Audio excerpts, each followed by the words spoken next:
Bueno, muy buenos días. Tengan todos ustedes. Si quieren ir pasando a tomar asiento, por favor. Les advertimos que los vamos a hacer más famosos en redes sociales. Es uno de los objetivos de estos paneles, es darle mucha difusión. Y ya estamos en el último día de Expo Transporte AMPAC.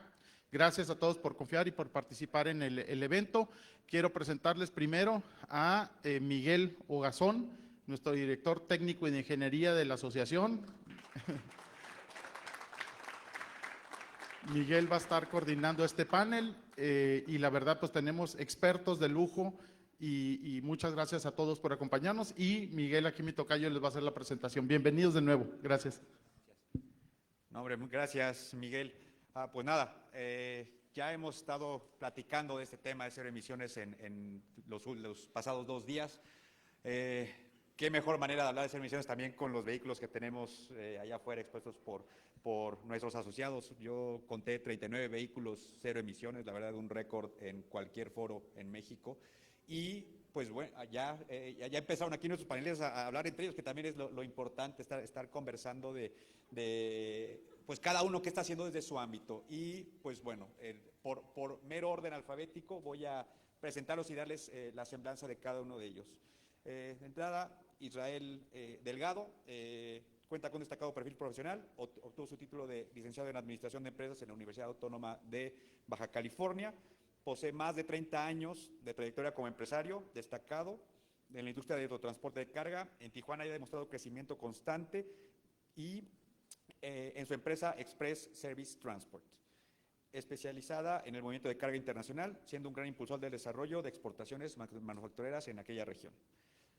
Israel Delgado, desde que es delegado en julio del 2019, logró reorientar la imagen de Canacar entre los transportistas de la región, implementó el centro de capacitación en Tijuana y ha sido gran promotor de las buenas prácticas y bueno, también muy impulsor en el desarrollo de las mujeres en este ámbito. Actualmente es vicepresidente de la región noroeste de la Canacar, siendo un promotor de la formalidad, la profesionalización, la agilización de los cruces aduaneros y la optimización de la movilidad. Israel, muchas gracias por acompañarnos. Gracias.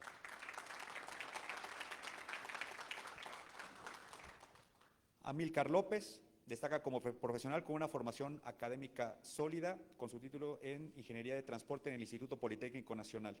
Dirigió la movilidad en León, Guanajuato, del 2002 al 2015, dejando una huella significativa en el sector.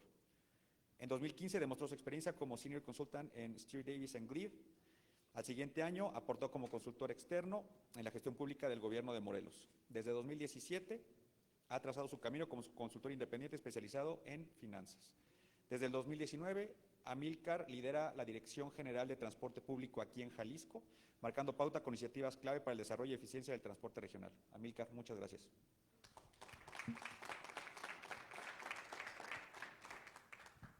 Last but not least, diría por ahí, Daniel Solterberg trabaja desde hace más de 10 años para diferentes agencias gubernamentales de Alemania.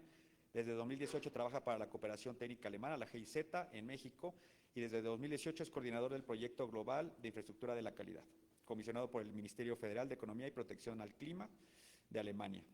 Este proyecto facilita el diálogo México-Alemania en infraestructura de la calidad que se estableció entre el Ministerio Alemán y la Secretaría de Economía de México, de este país. Adicionalmente, responsable de los proyectos de digitalización por encargo del Ministerio Federal Alemán de Cooperación Económica y Desarrollo y el Ministerio Federal de Asuntos Digitales y Transporte. Anteriormente, laboró como director de proyectos en la Oficina Alemana de Cooperación Internacional en Formación Profesional, en el Instituto Federal de Formación Profesional, y entre otros cargos trabajó como asesor al sector privado en materia de cooperación al desarrollo y fue destinado por el Ministerio Federal de Desarrollo Económico y Cooperación a la Cámara de Industria y Comercio. Y es licenciado en Administración de Empresas y tiene maestría en Economía de Desarrollo y Estudios Internacionales. Daniel, gracias por acompañarnos. Y pues bueno, aquí la dinámica, nos van a hacer una ponencia cada quien de su área que nos piensan proyectar. Comenzaremos con Israel. Van a ser primero las 3 ponencias, después una sesión de preguntas internas y posteriormente podremos abrir el micrófono al público. De entrada, Israel, el micrófono es tuyo. Gracias. Muchas gracias, Miguel. Yo quisiera iniciar esta participación agradeciendo a AMPAC por esta excelente exposición que se ha llevado hoy en Guadalajara y donde sin duda el tema que hoy nos atrae tiene que ver con lo que hemos visto allá afuera en los pasillos. Creo que estamos inundados de mucha tecnología y sobre todo la palabra que más hemos escuchado durante estos últimos foros han sido el tema de una transición hacia la descarbonización del planeta. Y en todos los foros creo que se ha coincidido del compromiso que como industria tenemos con el planeta, que tenemos que pensar a las siguientes generaciones qué ambiente y qué medio ambiente vamos a heredar. Y bueno, en la industria del autotransporte de carga creo que por regiones, la primera parte del proceso es entender que estamos en una transición y estamos en una etapa donde independientemente de las áreas de algunas zonas geográficas del país, se está trabajando arduamente en este proceso. Y pues bueno, en la región que yo represento, que es en la parte de Sonora, Baja California Norte y Baja California Sur, con un dinamismo económico bastante importante, podemos decir que si más del 80% las empresas de transporte son pequeñas y medianas, hay una preocupación genuina del cómo vamos a poder transicionar. Y yo creo que esta es la parte que a quienes tenemos la oportunidad de poder participar en muchos foros donde podemos tener la oportunidad de aprender de las experiencias que compañeros, amigos nos comparten, de cada uno de los avances que se están llevando ya significativamente, como el estado de Hermosillo, que hoy por hoy es el municipio ya con 100 patrullas eléctricas y que pues bueno, hablamos al principio de la electromovilidad, una palabra que se ha venido compartiendo mucho recientemente, pero que al final de cuentas, y coincido con el representante del estado de Texas que ayer dijo, realmente el lenguaje que tenemos que empezar a adoptar es la transición a cero emisiones.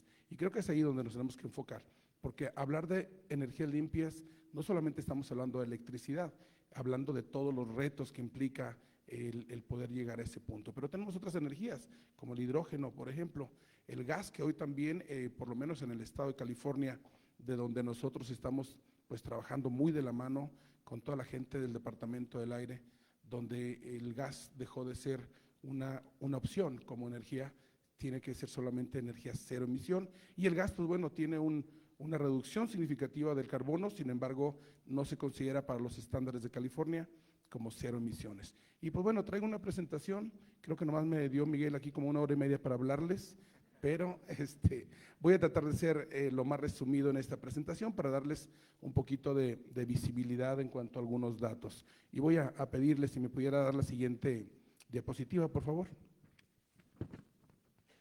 En Baja California, y quiero mencionar Baja California por algo en particular, no nada más porque yo soy de ahí, sino hemos estado aprendiendo en estos 3 días que llevamos de conferencias y exposiciones, que pues bueno, ya hemos estado sumamente importantes dentro de la Unión Americana, como lo es Texas, el estado de Texas, que California viene a ser el principal estado o el primer estado que empieza a impulsar una política pública de energías limpias. Sin embargo, ya hay 7 estados de la Unión Americana y particularmente ayer nos lo comentaban el estado de Texas con una inversión sumamente grande, con asignación de recursos hacia una transición donde, bueno, la agenda ya nos tiene que empezar a apuntar hacia el 2040. Sin embargo, recordemos que el 2030 es una fecha significativa por estos compromisos que están en el Tratado de París y donde todos los países que forman parte de este compromiso se han comprometido a reducir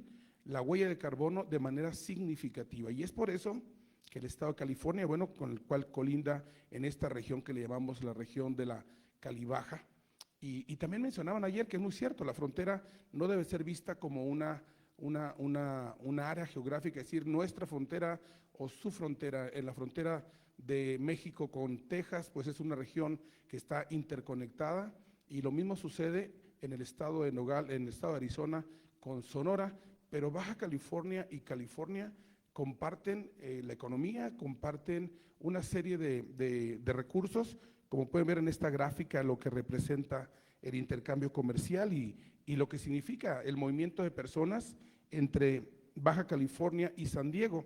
Y esto estamos hablando de que Calibaja representa 7 millones de personas en esta región conjunta donde hay una economía de 250 billones de dólares en este intercambio comercial en la región y bueno, 70 billones que representa el cruce fronterizo. 54,000 personas que cruzan la frontera diariamente de Tijuana a San Diego. Y pues bueno, esto hace que se vuelva sumamente relevante el tema de la movilidad y esto es aquí donde vamos a… Les quiero este contexto nada más un poquito, porque en el tramo de lo que es el área comercial, esta región de Baja California con California tiene solamente en la aduana de Tijuana un cruce diario de alrededor de 8 a 9 mil camiones por día. A esto le sumamos la frontera de Tecate y la frontera de Mexicali. Y me voy a enfocar un poquito ahí porque es algo que, la siguiente por favor, algo que a diferencia del resto de los estados, ya sea dentro de México o dentro de Estados Unidos, en Estados Unidos, California ya es el único estado que ya aprobó el 28 de abril de este año una ley como tal donde ya se establecen fechas y calendarios de los cambios obligados en esta transición. A diferencia del estado de Texas, que todavía Texas tiene un programa donde ya asigna recursos y hay una ley que se firmó en el 2021 y en el 2022 para que en el 2040 ya no exista la venta de camiones de diésel. Es decir, ya tendremos que estar de lleno en esta transición. Pero California se adelanta 10 años a esta agenda y nos pone una meta que a simple vista pareciera algo irrelevante o algo a distancia lejana. Sin embargo, como pueden ver ahí, ya tenemos que a partir del 2024, California ya tendrá que empezar a migrar el 9% de su flota vehicular de gobierno. Esto quiere decir que lo que se está produciendo hoy día en el mercado de productos de camiones eléctricos es para abastecer esta demanda que California ya tiene a partir de este año siguiente. Sin embargo, bueno, a partir del 2025 empezamos la transición con todo lo que es el transporte público o el transporte de carga y aquí lo podemos observar. 2025 con los camiones ligeros, llámese 26,000 libras hacia abajo, donde ya las empresas que tengan, hay una excepción que California puso y esto es para aliviar al pequeño transportista que cruza la frontera y el que da servicio en California y todos aquellos que entran dentro del estado, ya sea a entregar o a recoger mercancías. Y esta excepción es que si las empresas tienen 50 unidades o menos o facturan menos de 50 millones de dólares al año, no están obligados de momento. Y esto, bueno, fue una buena noticia para el autotransporte pequeño, porque como ustedes entenderán, la gran pregunta que todo el mundo se hace, sobre todo el que tiene 1 a 10 o 20 camiones, es ¿y de dónde vamos a sacar el dinero para hacer esta transición? Recuerdo que fui invitado a dar una plática a la industria maquiladora de Baja California con Index, y ellos decían, cuando planteamos los retos de esta transición, hubo un muchacho ambientalista, por cierto, que me llamó la atención, porque me dijo, oiga, licenciado, todo lo que usted dijo suena bien bonito, sí es cierto, el tema de la electromovilidad presenta un reto muy importantes, pero todo suena negativo. Y la verdad es que el primer impacto que tenemos cuando ya hay un calendario, la pregunta es ¿cómo vamos a llegar ahí? ¿Cómo le vamos a hacer? ¿De dónde vamos a sacar los recursos? Y particularmente hablo de más del 80% del autotransporte en México, que representa al pequeño y al mediano, y que pues bueno, el tema del financiamiento se vuelve sumamente relevante. Después seguimos avanzando hacia el 2027, donde ya hay una regulación para que los camiones de clase 8 sin camarote empiecen también esa transición con el 10% y llegar al mentado año del 2030, que es donde todos tendremos que entrar ya a transicionar. El Departamento del Medio Ambiente de California, que es independiente del gobierno estatal, comentan que de aquí al 2030 seguramente seguirán emitiendo nuevas reglas para los transportistas con menos de 50 unidades, toda vez que empiezan con los grandes y seguramente todavía es dando tiempo a que entremos en el tema del hidrógeno, la infraestructura y pues bueno, todos los retos que esto nos va a conllevar.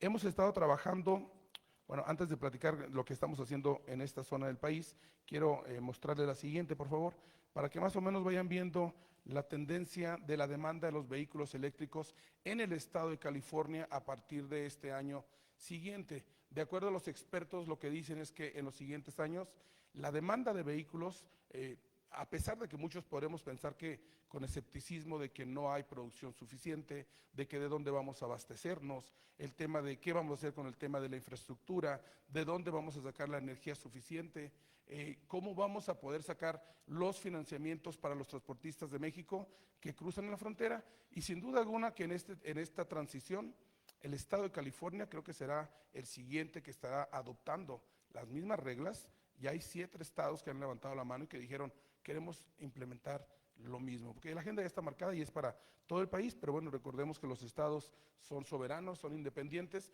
y trabajan con políticas muy particulares. Lo que sí hemos estado solicitando en los distintos foros es que los criterios que utiliza un estado y otro, y creo que en México no va a ser la excepción, de que debemos de tener un criterio homologado en cuanto a la aplicación de las normas dentro de cada estado. Y esto es para evitar que de repente ustedes imagínense que operamos en la frontera con Texas, con mercancías que van hacia California, y Texas nos pone unas regulaciones ambientales, pero llegamos a California y nos enfrentamos con otras. Y las multas, pues bueno, como podrán ver, irán hacia la alza. El estado de California a través del CARB, que es el Departamento del Aire, ha endurecido muy fuerte las políticas ambientales y bueno, las multas que han venido poniendo en los últimos años han sido de menos a más. Y cuando digo de más, hablo significativamente. La siguiente, por favor.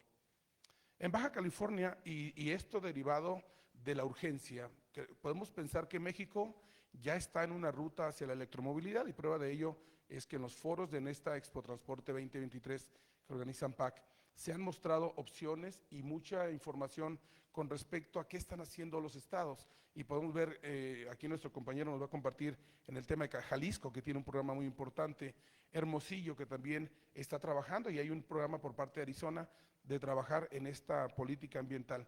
Pero en Baja California, y dado que tenemos ya, que son los vecinos del estado, pues tenemos que empezar a hacerle frente porque el 2025 ya está a la vuelta. Cuando hicimos la transición de los camiones 2010, que hoy en día a California no puede entrar un camión que tenga una máquina 2009 para abajo, y si consideramos que la flota tiene una vida o una antigüedad promedio de 20 años, pues ustedes sabrán que para poder entrar a California necesitamos camiones más nuevos, y esto implica nuevas tecnologías y necesitamos también buscar la forma de esta renovación vehicular. Pero ya nos quedan 3 minutos, voy a puntualizar qué estamos haciendo en el estado para poder hacer frente a esto. Primeramente, lo que buscamos es que la política que de California, con todo esto del nearshoring que hemos venido platicando en las distintas ponencias, es que la entrada de la inversión extranjera a México no podrá ser aprovechada si no existe una logística y una infraestructura adecuada para el autotransporte de carga. Y esto, para lograr este objetivo, necesitamos de la participación del gobierno, ya tanto federal como estatal, para poder gestionar con el estado vecino cómo poder hacer frente a esta transición.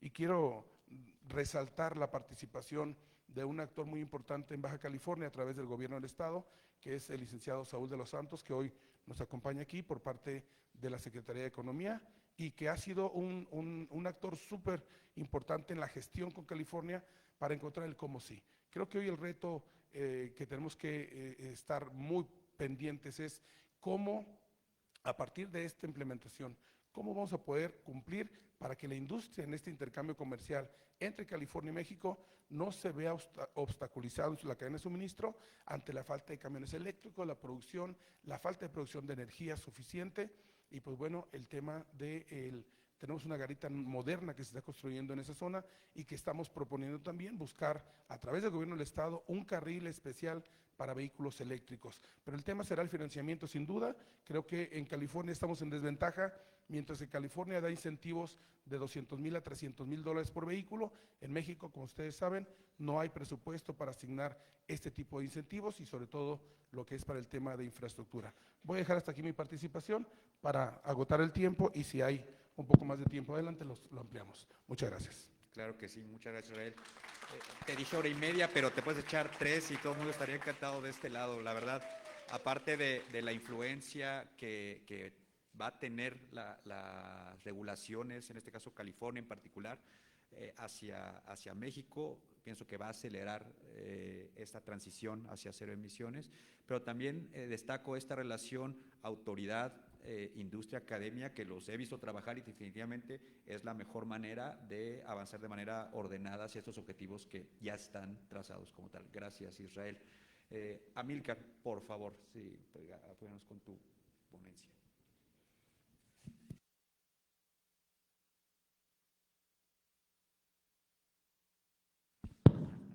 Bueno, listo. ¿Qué tal? Buenos días a todos. Gracias por la invitación. Amílcar López, director general de Transporte Público del Estado. Cuando llegamos, si quieres por favor la siguiente slide. Perfecto. Cuando llegamos a esta administración en diciembre del 2018, una de las primeras cosas que el señor gobernador nos puso como meta era el mejorar toda la flota de transporte público del Estado. En aquel momento teníamos cerca de 3,800 unidades operando, donde el promedio de edad era de 15 años. Entonces, el primer reto que nos pusimos en febrero de 2019 a través de la política pública de Mi Transporte fue, a lo largo de esta administración que termina el próximo año, dejar toda la flota de transporte público dentro de norma, buscando una perspectiva también de disminuir los accidentes con una nueva norma técnica de vehículos, pero además disminuir emisiones. Y entonces iniciamos con un programa de renovación de unidades de transporte público, donde a la fecha hemos renovado 2,600 unidades y la edad promedio de nuestra flota ya es de 8 años, con una inversión de aproximadamente 1,200 millones de pesos del gobierno del Estado, que ha potenciado 5,000 millones de pesos de parte de los transportistas. Y todo eso no viene en esta lámina porque al mismo tiempo, entrado el 2019, en una reunión el gobernador nos dijo, oigan, ¿qué es eso de los autobuses eléctricos que acabo de venir de la COP y dicen que lo nuevo es los autobuses eléctricos? Yo le decía, mira, los autobuses eléctricos en transporte público, si bien pues es lo voy a decir así, está un tanto de moda, la industria no se ha desarrollado tanto como para ya hablar que dentro de esta renovación de 2,600 unidades pudiéramos ingresar eléctricos. Me dice, ¿por qué? Le digo, uno, su alto costo, ¿no? Es casi 3 veces, o en ese momento era casi 3 veces el valor, 3 o 4 veces, perdón, el valor de un vehículo. Pero lo segundo era toda la infraestructura que se tenía que desarrollar alrededor. Y la verdad es que me dijo, no me importa, tenemos que tener la primera ruta 100% eléctrica trabajando en el Estado, y comenzamos con un proyecto para poder lograrlo. Y entonces lo que buscamos fue, primero, desarrollar una capacidad interna, porque además en aquel momento, a pesar de que suena poco del 2019 a la fecha, la verdad es que la información acerca de los autobuses eléctricos, de su operación y de sus condiciones era muy poca. Las primeras experiencias en Latinoamérica pues eran en Santiago de Chile, y en Europa, digo, a pesar de que el boom eléctrico, si ustedes preguntan cuántas unidades eléctricas están operando en Alemania, son 60. O sea, el boom de la energía eléctrica hoy está en China y está impulsado más desde esa parte. Digo, en esta expo tenemos ya la presentación de los primeros vehículos de transporte público, ya digamos en una estrategia un poco más comercial, pero también si preguntan el precio de todos esos vehículos, no hay expositor que les diga, ah, mira, mi producción va a ser de tanto. Imagínense, en el 2019 todavía era menor, ¿no? Entonces, lo que hicimos, sí, en conjunto con diferentes instituciones internacionales, con la GIZ, todo fue desarrollar primero capacidades internas para entender en conjunto del equipo de la Secretaría, pues cómo se masticaba esta nueva tecnología. Transporte eléctrico, por favor, la que sigue, en diferentes etapas. Y lo que hicimos fue colgar un proyecto o diseñar un proyecto de la primera ruta 100% eléctrica a base de baterías, porque ya sé que alguien me va a decir, están los trolebuses de Ciudad de México, sí, pero es a través de catenaria. Pero la primera ruta 100% eléctrica con autobuses autónomos de una catenaria, sino a base de baterías, la desarrollamos dentro de un proyecto del sistema de transporte masivo BRT que se llama Mi Macro Periférico, y dentro de ese sistema diseñamos la ruta que ustedes ven allá en verde, del lado derecho de su pantalla, que viene desde la estación del tren en la parte norte de la ciudad y llega hasta el aeropuerto de la ciudad. ¿Por qué esa ruta? Número uno, porque lo que sí entendimos es que necesitábamos tener una infraestructura dedicada para la recarga de las unidades que estuviera muy próxima a la operación. Dos, que necesitábamos pisos en muy buenas condiciones para la operación de este tipo de unidades. Y 3, que teníamos que cuidar en la manera de lo posible que, vamos a decirlo así, la aceleración y desaceleración del vehículo fuera muy controlada. Entonces se diseñó esta ruta, son 72 kilómetros en el ciclo, es una ruta muy larga, pero se diseñó y se planteó también en una zona de la ciudad donde, si ustedes ven, toda la zona centro principalmente y sur tiene una infraestructura ya esa es nuestra red de transporte masivo, que incluye tren, 2 líneas de BRT, donde ya había más infraestructura y nos faltaba un poco el lado oriente de la ciudad, entonces hacia allá planteamos esta primera ruta. Por favor, la que sigue. Y entonces se planteó una ruta, esta ruta eléctrica con 2 vías, que se dimensionó con 38 vehículos para una capacidad tope de 12,000 pasajeros de manera inicial. Por favor, la que sigue. Y la verdad es que no fue sencillo. O sea, nosotros estamos hablando de que comenzamos en 2019 el planteamiento para la operación, se definió el corredor, dimensionamos la operación y sobre todo un punto que van a ver de su lado izquierdo hasta abajo, el dimensionamiento de los patios. Si algo es complicado en la operación de las rutas eléctricas, más que la unidad, más que el camioncito, que además en cuanto a la operación es mucho más sencillo porque el motor eléctrico es más sencillo de mantener, es la operación de los patios. ¿Por qué? Porque estos vehículos no es que llegues a cualquier gasolinera y los cargues, ¿no? Estos vehículos necesitan una infraestructura dedicada 100% a la recarga de las unidades. Y eso además te demanda un consumo eléctrico muy importante y 2, te demanda que tengas la capacidad para hacer una conversión de la energía y que tengas, digamos, una energía muy constante y con pocas variaciones.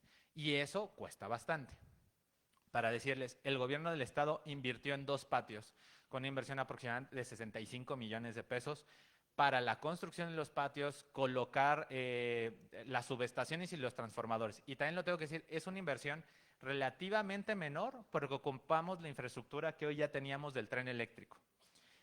Algo que también fue fundamental para que el proyecto lo desarrolláramos en año y medio es que nos colgamos del conocimiento del sistema de tren eléctrico de la ciudad, del organismo de tren eléctrico, donde ya conocen todo este tipo de definiciones de subestaciones, transformadores, de cómo mantener la carga constante. Sin eso, no sé si lo hubiéramos logrado en ese periodo de tiempo, nos hubiera llevado más o seguramente nos hubiera costado mucho más. Pero un tema clave que a todos los que quieran posteriormente hacer proyectos de este tipo es la definición de los patios y qué es lo que se necesita en esos patios para recarga. Sin eso, podrán tener el mejor autobús con las mejores condiciones, pero si el patio no está bien diseñado, no está en un punto idóneo para la operación y no tiene el potencial eléctrico, las unidades no van a salir a operación, porque no es fácil recargarlas en cualquier lugar. Lo segundo es que sí hicimos una estructura jurídica y unas bases de licitación para la adquisición de las unidades. Se decidió, después se publicaron, y se realizó el fallo de la licitación. Se hizo una licitación por arrendamiento. ¿Por qué por arrendamiento? Y lo platicamos un poquito antes de iniciar el panel. En nuestra experiencia, si bien el tema de los eléctricos ya para el 2020, y estoy hablando de un año, ya era relativamente un tema de moda, hoy por hoy en América Latina no hay una unidad de transporte eléctrico que haya pasado todo el ciclo de vida de las baterías. Ni siquiera Santiago de Chile, ni siquiera Colombia. O sea, son proyectos relativamente jóvenes que llevan máximo 6 años. Cualquier productor de baterías, KTL o el que usted le pregunten, te dice que el ciclo de vida de la batería es 8 años. Entonces, no hay ningún proyecto en Latinoamérica que ya haya pasado ese ciclo de vida. Entonces, nuestro gran temor era, ¿y si las baterías se nos truenan? Y son baterías chinas, y todos los que han tenido experiencia luego con proveedores chinos, pues no es tan fácil la negociación con ellos, ni también el cerrar acuerdos, ¿no? Porque ellos tienen otra cultura y otra forma de operar, ¿no? Entonces era, híjole, y si no nos llegan las baterías, y si no va a haber mantenimiento, y qué pasa si la carga no la absorben de una manera rápida. Entonces hicimos un esquema de arrendamiento donde adquiríamos los buses, se adquirían los cargadores, que el cargador además es un cargador específico para el tipo de unidad, por la forma del conector, y el mantenimiento por kilómetro de todas las unidades durante los primeros 4 años. ¿Por qué 4 años? Número 1, pues era el periodo del término de la administración, pero 2, para conocer por lo menos el 50% del ciclo de vida de las baterías y saber qué problemas íbamos a tener de la recarga. Por eso nos fuimos por un arrendamiento, que es una figura de financiamiento que casi todos conocen, que es más cara, obviamente las tasas son un poco más altas, pero era en la que teníamos más certeza para conocer la operación. Después hicimos el desarrollo de componentes técnicos, operativos, eléctrico y el inicio de los patios, y la construcción de patios nos llevó alrededor de 6-7 meses, y eso, le digo, ya teniendo todo el conocimiento operativo de la energía eléctrica que ya teníamos, y después pasamos a la etapa de implementación. Por favor, la siguiente diapositiva. El primero de agosto del 2021, comenzamos, hicimos la operación, iniciamos la operación de la ruta, prácticamente siendo la primera ruta estatal que entra al aeropuerto. También el aeropuerto nos dio el acceso, digamos, a sus instalaciones, gracias a que era una ruta 100% eléctrica, y se hizo digamos, una primera operación que tuvo este inicio el 1 de agosto, y 20 días después la operación de otro segundo tramo de una ruta un poco más corta que habilita un centro universitario. Por favor, la que sigue. El proyecto se presentó en la Cumbre de Cambio Climático en la COP26 en Glasgow, en Escocia, como un caso de éxito. Gracias. Por favor, la que sigue. Y estas son las unidades eléctricas que hoy están en operación. Son unidades marca Sunwind, de un peso total de 8.9 toneladas, asientos para 16 pasajeros, capacidad máxima de 55 pasajeros, o bueno, así lo dimensionamos. Paquete de 4 baterías, autonomía según la armadora de 310, 320 kilómetros. La verdad es que nosotros siempre las dimensionamos la operación a 217 porque, y eso lo platicamos, un tema es el cuidado de la batería, el cuidado de la unidad. No son unidades que todavía tengan una autonomía igual que un vehículo diésel, que un vehículo gas. O sea, sí todavía el desarrollo de la tecnología va a exigir que se tengan que comprar un poquito más de unidades eléctricas que lo normalmente tendrías para una diésel o gas debido a la autonomía del vehículo y sobre todo al cuidado de la batería. Y perdón que lo repita mucho, pero estos vehículos se les tiene que dar un seguimiento muy puntual. La batería nunca puede bajar del 20%, no es como nuestros carros que hay la reserva, pues aguanta otros 20 kilómetros. No, aquí es 20% y el camión se para, señores. ¿Por qué?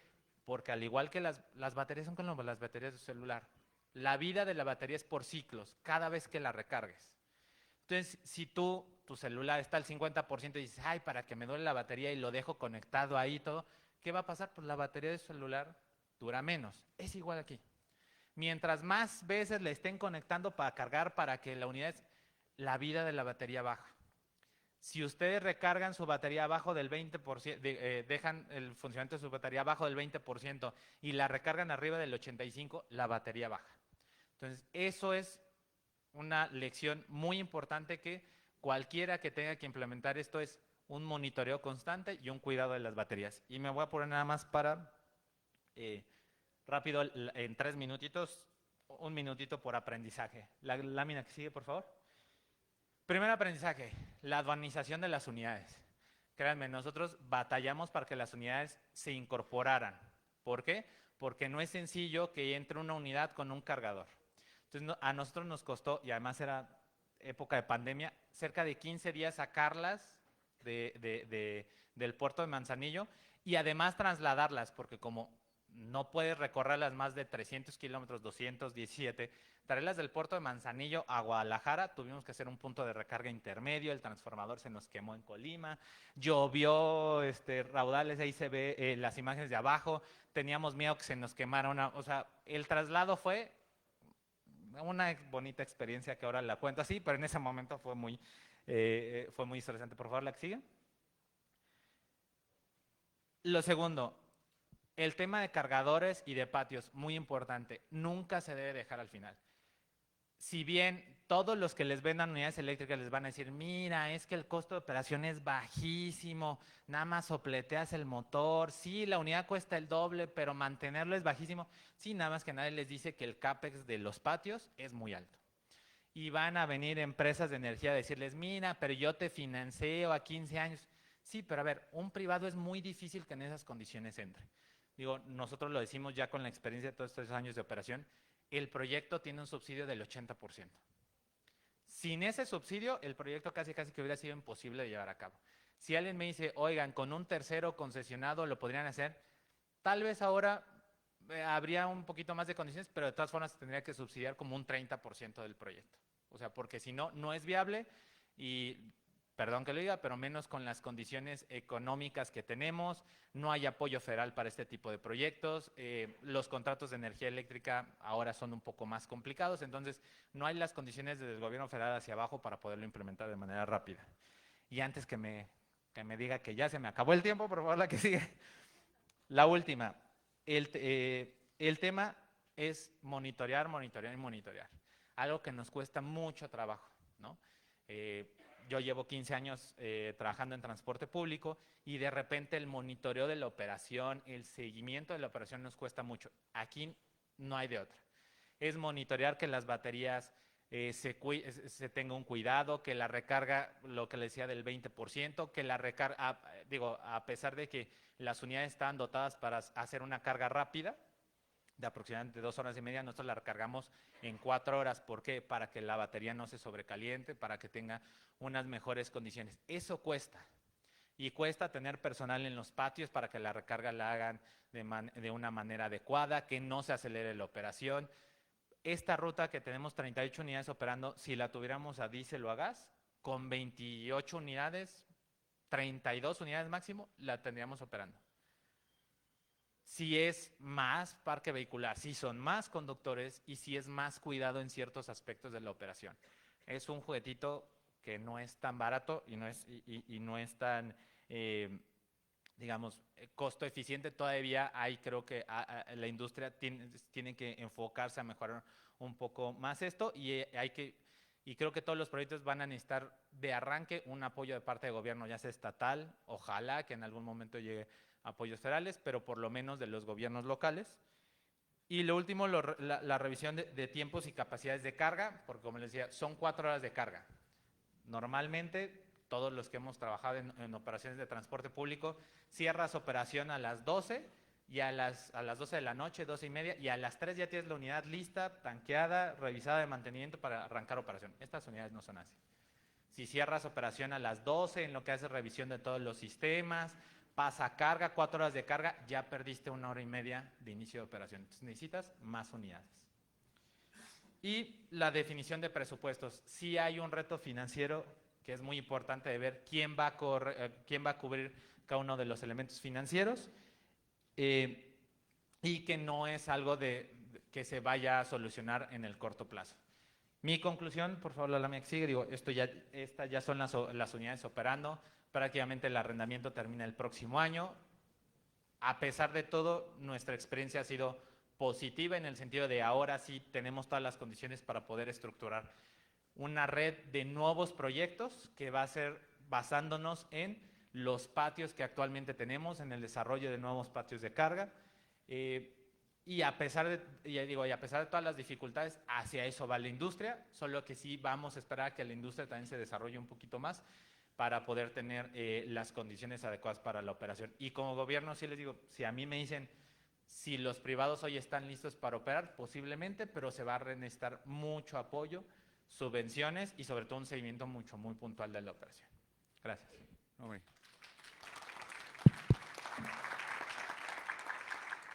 Gracias, Amílcar.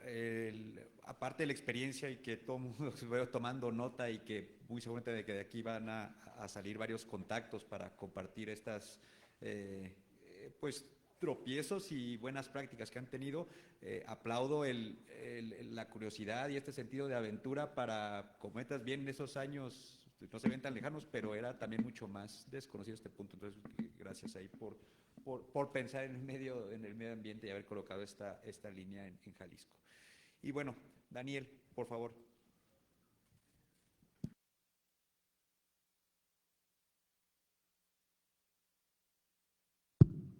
Ahora sí. Muy bien, muchas gracias. Muchas gracias, Miguel, a ANPAC por la invitación.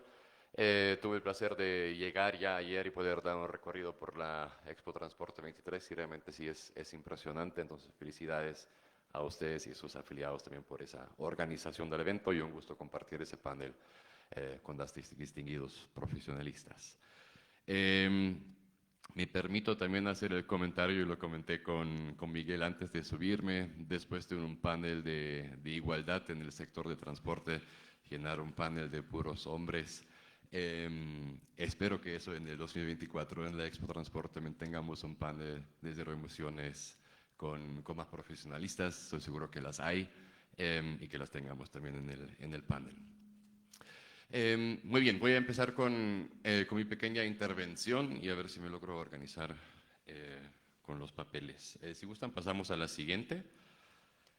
Quiero hablar de la cooperación estratégica en electromovilidad que se ha establecido entre el Ministerio Alemán de Economía y la Secretaría de Economía en el marco del diálogo mexicano-alemán en infraestructura de la calidad. Esa plataforma ha sido establecida entre ambas secretarías ya en el 2018. Y si vemos a la siguiente, les comento brevemente cómo está estructurado esa plataforma. Esa plataforma es una plataforma de multiactores. Se invita activamente a que participe la industria, las cámaras, y que pongan sus temas de intereses en la mesa. Los temas realmente son diversos. Uno de los temas es justamente la electromovilidad, pero todo se gira alrededor de la infraestructura de la calidad. Es decir, vemos regulaciones técnicas, estándares, evaluación de la conformidad, acreditación, vigilancia de mercado, y eso con un enfoque temático, con el objetivo final de reducir barreras técnicas al comercio, mejorar la calidad y seguridad de los productos comercializados y, por ende, también fortalecer la protección al consumidor. Pasamos a la siguiente. Entonces, en 2019, justamente esa plataforma definió cooperar en el tema de electromovilidad. Aquí ven algunos de los actores que han estado participando. Es realmente un grupo muy diverso, pero muy rico por ende también, porque, porque incluye diferentes perspectivas de los diferentes sectores. El objetivo es justamente promover la armonización de las regulaciones y los estándares nacionales con estándares internacionales. Ya creo que fue Israel quien lo mencionó, que la homologación es importante, es justamente uno de los enfoques que también ha tenido ese grupo de trabajo. Y lo que les quiero presentar hoy es un poco los resultados a los que han llegado estos expertos que participaron. Y pasamos a la siguiente, y de una vez más a la otra siguiente, por favor.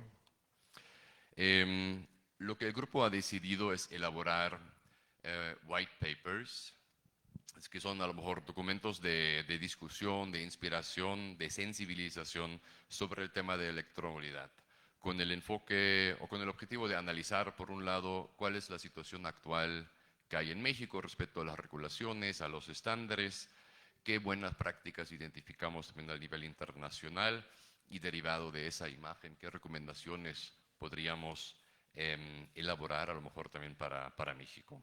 Los actores definieron 4 sectores o ejes centrales importantes: lo que es la infraestructura de carga y la seguridad y disposición de baterías, los vehículos pesados, tanto de transporte de pasajeros como de mercancía, y finalmente también los vehículos ligeros y la micromovilidad. En estos 4 elementos hemos estado trabajando, y si pasamos a la siguiente, me complace comentarles que el primero ya está publicado y lo van a encontrar en el código QR ahí en la lámina. Como lo mencioné, es un documento a lo mejor que busca inspirar las discusiones, fomentar las discusiones también aquí nacionales. Contiene un mapeo de diferentes normas oficiales mexicanas, pero también los estándares o los NMX que son relevantes. No obstante, mencionando que ahorita no hay ninguna que es específicamente de electromovilidad. Contiene mapeos de buenas prácticas internacionales y finalmente unas recomendaciones. Unas de las que destaco con mucho gusto es justamente el fortalecimiento de ese marco regulatorio necesario para la red eléctrica, también para lograr o poder compensar esa nueva demanda de de energía que hay si de repente todos cargamos los vehículos eléctricos. Es el requisito de los etiquetados para que también los propios usuarios contengan toda la información necesaria por también su propia protección. Protocolos de comunicación que son importantes entre infraestructura de carga y también el vehículo.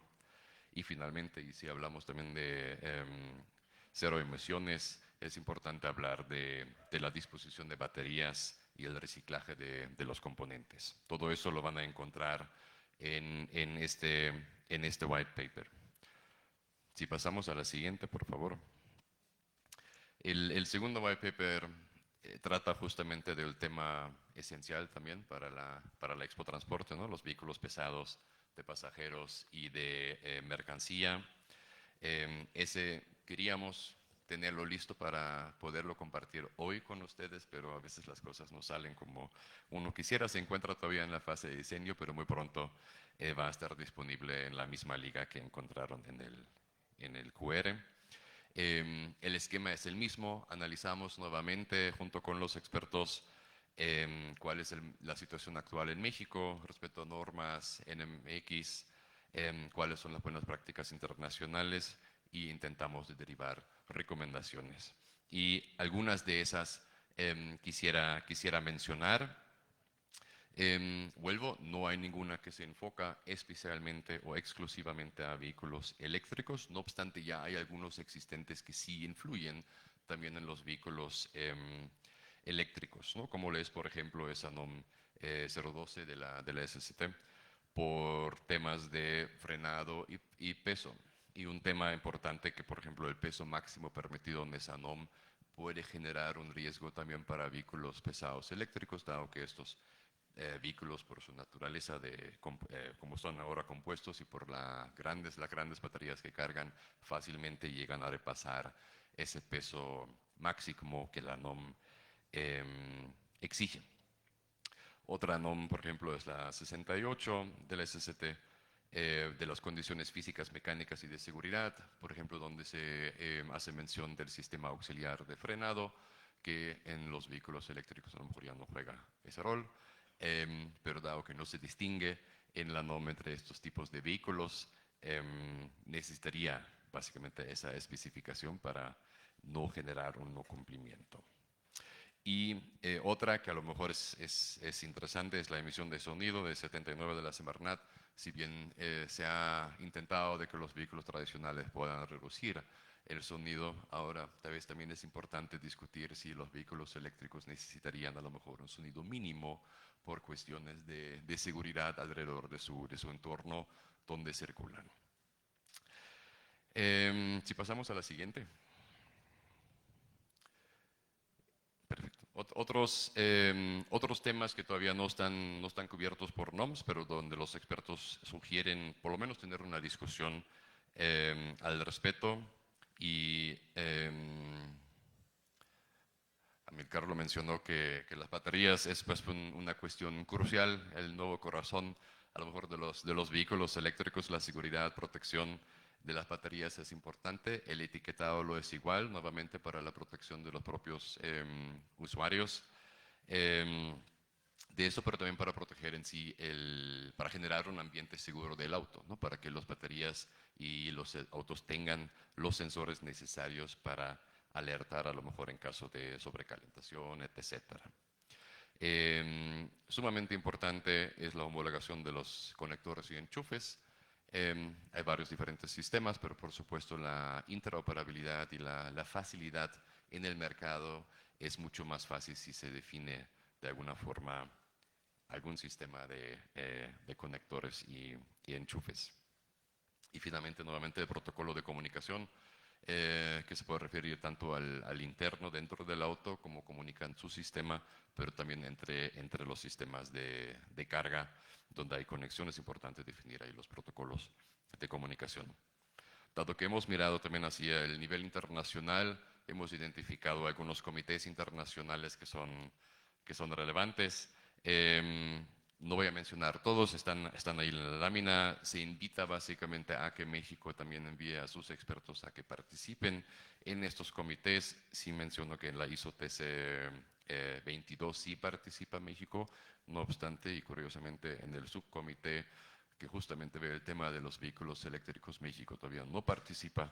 Entonces esa es una invitación a que México también se suma a estos comités internacionales. Y para casi ir cerrando, dos otros puntos generales que se ha identificado en la siguiente lámina, aunque salgan un poco del ámbito de la infraestructura de la calidad, me gustaría mencionarlos, que son por un lado las placas del signo distintivo, ¿no? Para que se pueda identificar bien cuáles son los vehículos eléctricos, algo que también en casos de accidentes puede servir tener esa distinción clara, y combinado con eso es muy importante que se tenga a lo mejor una guía o un protocolo de gestión de accidentes, ¿no? Sabemos que las baterías en el caso de incendios no se dejen apagar a lo mejor con cuestiones tradicionales como se apagaron los incendios, y en ese sentido es importante que tanto los cuerpos de primeros auxilios o de bomberos sepan cómo reaccionar en situaciones así, pero también el propio usuario debe de tener claro cómo reaccionar en estas situaciones. Esos elementos vienen en el segundo white paper, como dije, que está pronto por publicar. Y para cerrar, solamente menciono en la siguiente lámina los últimos dos que están también en proceso de ser elaborados y esperamos que en este año sean todavía publicados, tanto el de los fundamentos de vehículos eléctricos y las particularidades de vehículos a lo mejor ligeros. Muchos de estos elementos se vinculan, o sea, es una serie de white papers, por lo que uno de los white papers hace referencia al otro, y en el cuarto white paper vamos a abordar también el tema de la micromovilidad, que aumenta también, pero que son a lo mejor los scooters, las motos, las bicicletas eléctricas, donde hay también componentes que tomar en consideración. Y con eso concluyo mi intervención. Muchas gracias.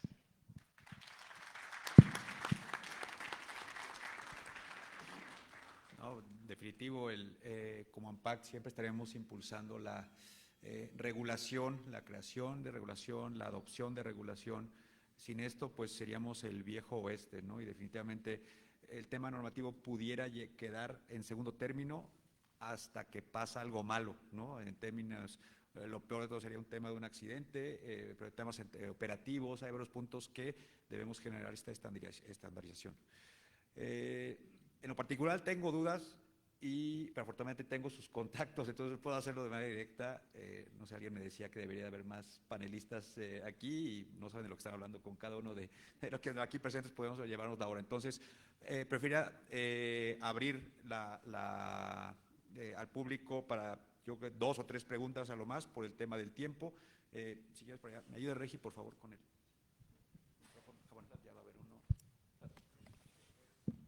Hola, ¿qué tal? Soy Eduardo Pastrana de Vehículo Emblema. Tengo 2 preguntas puntuales para Israel. Comentaste que para algunas empresas en California se va a hacer una excepción a estas empresas que facturan menos de $50 millones o que tienen una flota pequeña. ¿Qué porcentaje van estas empresas para esa excepción? Y para el caso de Amilcar, si bien los vehículos eléctricos se dice que fallan mucho menos que los vehículos en general de combustión, también debe haber algunas fallas. ¿Cuántos vehículos de la red que ustedes pusieron de vehículos eléctricos les han fallado y si se han podido recuperar todas estas unidades? Muchas gracias por su respuesta. Sí, gracias. La excepción que marca California establece claramente que únicamente las empresas, que al día de hoy ha sido un tema muy debatible, porque había muchas compañías que decían, oye, es injusto que los grandes tengan que cumplir, los chiquitos no. Por ahí se entró en una negociación de querer ser 10 unidades o menos, pero California al final determinó que deben ser 50 unidades o menos. Y esto porque más del 80% son pequeños. Entonces lo que está tratando de hacer es tratar de agrupar primero en los grandes volúmenes de carga para después concentrarse, y seguramente estarán trabajando en las nuevas regulaciones que serán publicadas en los siguientes meses o años. No sabemos todo, hay mucho movimiento en torno a esta regulación en California y que bueno, esto nos contagia hacia el lado mexicano por este intercambio de transportistas que brincan de un lado a otro para poder cumplir con este estándar que solicita. Sí, bueno. Ahí está. Bueno, mira, debido a que son unidades chinas y las vieron, son unidades piso bajo, lo que más nos ha detenido en operación no es nada eléctrico, son los cristales. No sé si en su ciudad les pase, pero aquí de repente en ciertos días, como en Halloween, no sé por qué hay algunas personas que agarran los camiones como tiro al blanco. Entonces, los cristales, porque además, como tienen aire acondicionado, no tienen ventanas para no tener pérdida de energía. Entonces, los cristales es lo que más nos ha tenido detenidas unidades. Ahora ya hay una proveeduría local, porque antes era traer el cristal de China y bueno. En temas eléctricos hemos tenido falla en 2 cargadores, principalmente por variaciones de voltaje, que se han resuelto de manera rápida. La verdad es que además teníamos un cargador extra, entonces eso solucionó y el arrendamiento lo cubrió, no tuvimos que pagar nada. Y un juego de baterías. Un juego de baterías también. Al darle el mantenimiento se mojó un módulo y eso hizo que, digamos, echara a perder un paquete de baterías que también entra dentro de garantía por el arrendamiento. De ahí en fuera, la verdad es que el mantenimiento sí es mucho más sencillo, vamos a decirlo. O sea, los mantenimientos más rutinarios es sencillamente sopletear, limpiar en general, cuidar que los conectores siempre estén bien sellados. De ahí en fuera, la verdad es que hemos tenido siempre el 95% de la flota en circulación por componentes eléctricos. La verdad es que no hemos tenido mayor fallas. Sí, y vuelvo a repetir, principalmente cristales, perdón, y el segundo, se va a ir ridículo, pero los discos de frenos delanteros, al ser también un vehículo chino, que si bien los productores chinos han ido especializando y todo, tenían un disco específico que era muy difícil de conseguir, ya se consiguió una proveeduría local y eso se solventó, ¿no?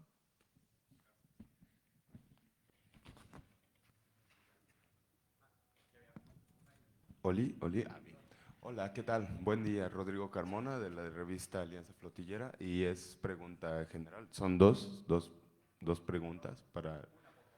Ah, sí, ok, con una. Que las complejidades de transportar la movilidad a la que tenemos actualmente hacia la eléctrica es complejo, valga la redundancia, sobre todo si se quiere hacer a través del transporte público, me imagino que es uno de los más usados. ¿Hay algún tipo de proyecto o normativa que ya hayan analizado para poder cambiar la infraestructura? Esto lo comento porque otro especialista el día de ayer me comentaba en una entrevista que una de las cosas más complejas es cambiar la infraestructura de la ciudad, háblese cualquier ciudad, puede ser la capital, Guadalajara, Monterrey, la que sea, pero que se tiene que adaptar a las nuevas normas o a las nuevas regulaciones. Esto va dentro del análisis que me comentas, Amílcar, me imagino, ¿no? Sí, bueno, en cuanto a los nuevos proyectos, ya con toda la experiencia que vivimos, el siguiente proyecto que hicimos más que revisar unidades es revisar dónde tenemos que desarrollar los patios. Entonces, con el equipo técnico que aquí hay parte del equipo de la Secretaría, la maestra Mariana Bulos, Edgar Macías, Alan Jara, que han ayudado al tema, ahora es identificar dónde tenemos que poner los patios, dónde podemos tener terrenos grandes para albergar patios de recarga y que haya el potencial eléctrico cercano. Porque la otra cosa es, ya cuando uno se mete a todo esto, la red eléctrica para poder llevar todo ese potencial eléctrico no es tan amplia en las ciudades. Entonces uno tienes que tener terrenos amplios para poder albergar no 30 unidades, sino, le digo, en el área metropolitana operamos 4.800 unidades. Entonces imagínense tener patios grandes o tener una red para alimentar eso. Es costoso y que existe el potencial eléctrico. Y la otra, que es un reto más a nivel federal, es en el país, me puedo equivocar en el número, pero el 80% de la energía eléctrica es por quema de carbón.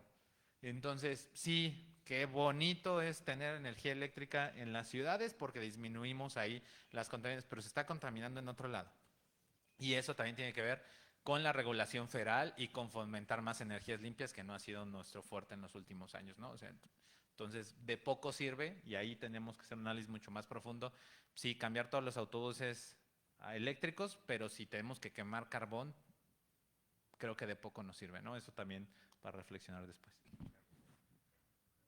Bueno. ¿Qué tal?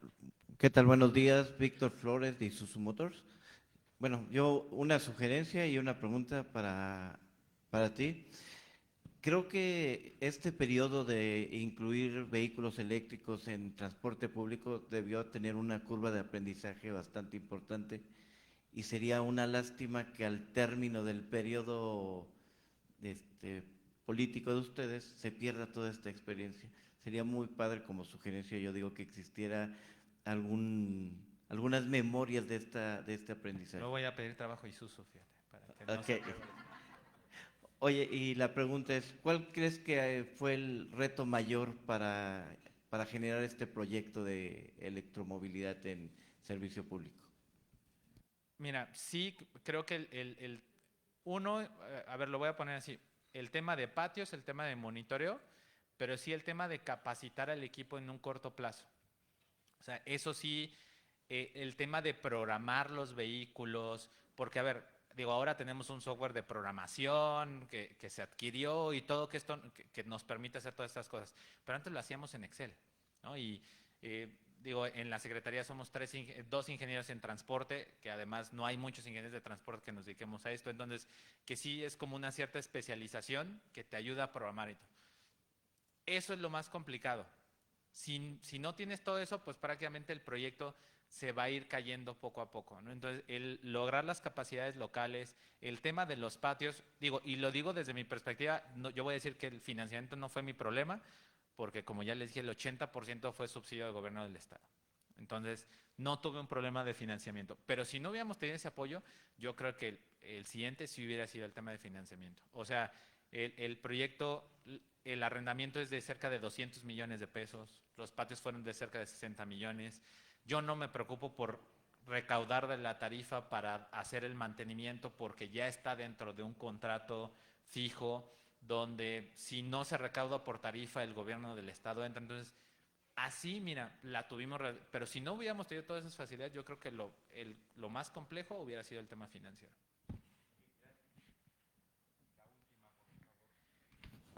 Muchas gracias, buenos días. ¿Se escucha? A ver, Claudio Gallegos Pérez de Conatram.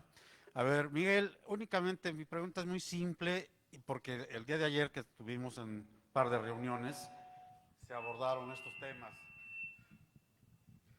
Sin embargo, me quedó algo ahí pendiente. Ayer se nos dijo que este tipo de vehículos eléctricos, obviamente en su diseño, aumenta el peso.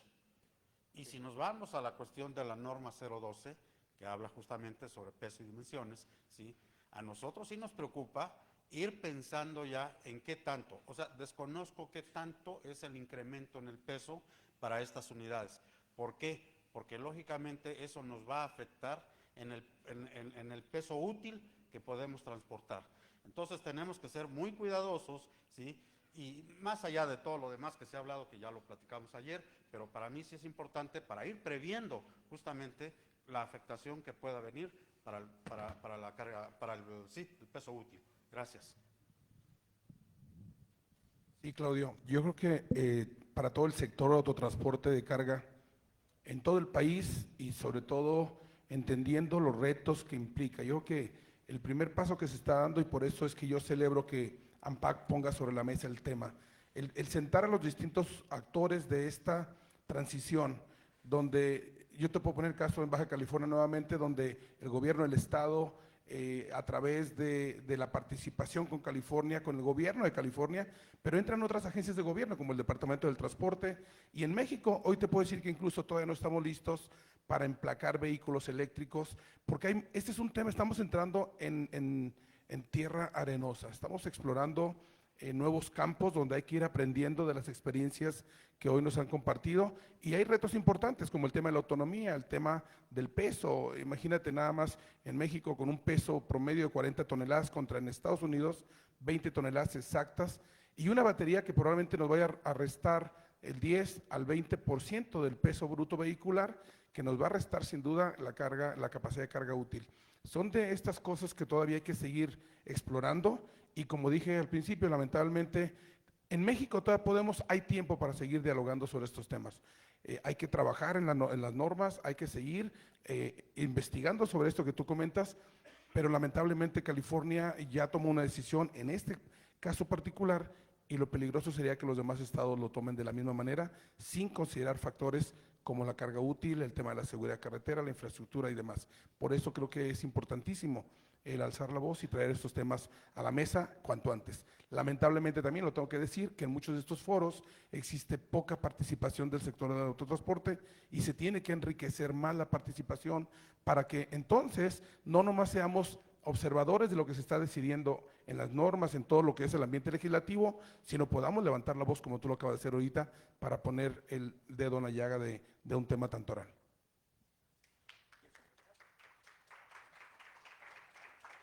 Pues,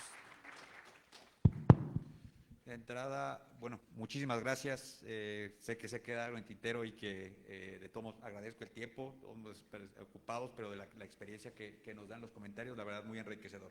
Y pues invito, por favor, al tema de reconocimientos por su participación. Por favor, a nuestros consejeros de nuestra sesión y también a nuestro presidente ejecutivo, por favor.